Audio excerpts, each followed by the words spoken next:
Nung nakaraang araw nga pala ay ipina-customize ko na yung jeep ko, kaya ngayon ay it's time na para mamasada at maghanap ng mga pasahero na isasakay natin at ihahatid sa kinaroroonan nila kung saan man sila nakatira. Abay, wala akong pake.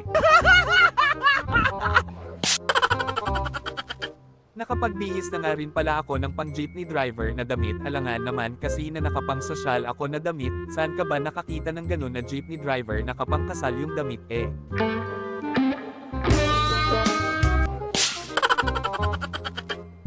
Eto na nga pala yung final look ng jeep ko, di ba napakaangas niyan, sabayan mo pa ng poging driver, dami talagang sasakay niyan.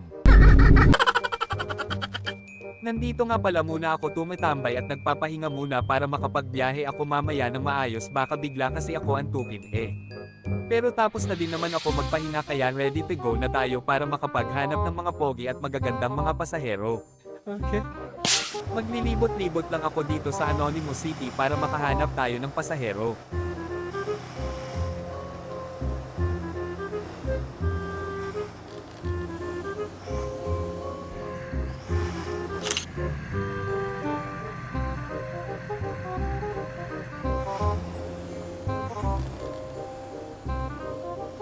Habang naghahanap nga pala ako ng pasahero ay naisip ko lang na what if sabihan ko ng pogi or maganda mga pasahero ko para dagdagan nila yung bayad.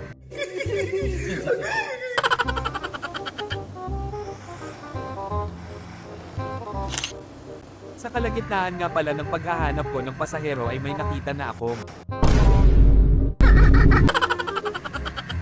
walang ya, pulis pala ito, hayop kung sinuswerte nga naman ako oh.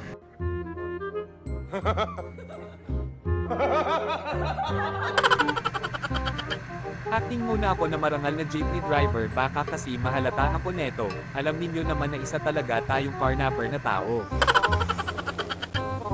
Officer, saan tayo officer? Doon lang boss, may car sale lang boss. Sige officer, copy.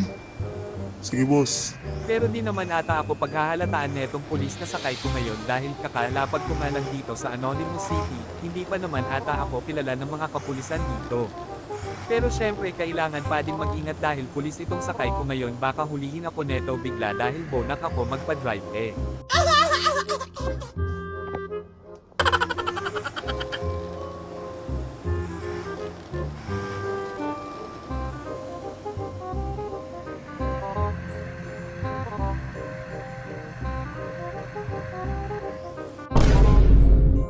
Uy, gaig ka, walang ya officer. Bakit Hindi, joke lang, joke lang. Ganyanan. Oh, ito na bayad ko. Tatrabaho Balik ka ng dito. ayos dito. Oh, ito na bayad ko. Abot ko na lang ha. Yun, okay na. Sige officer, maraming salamat.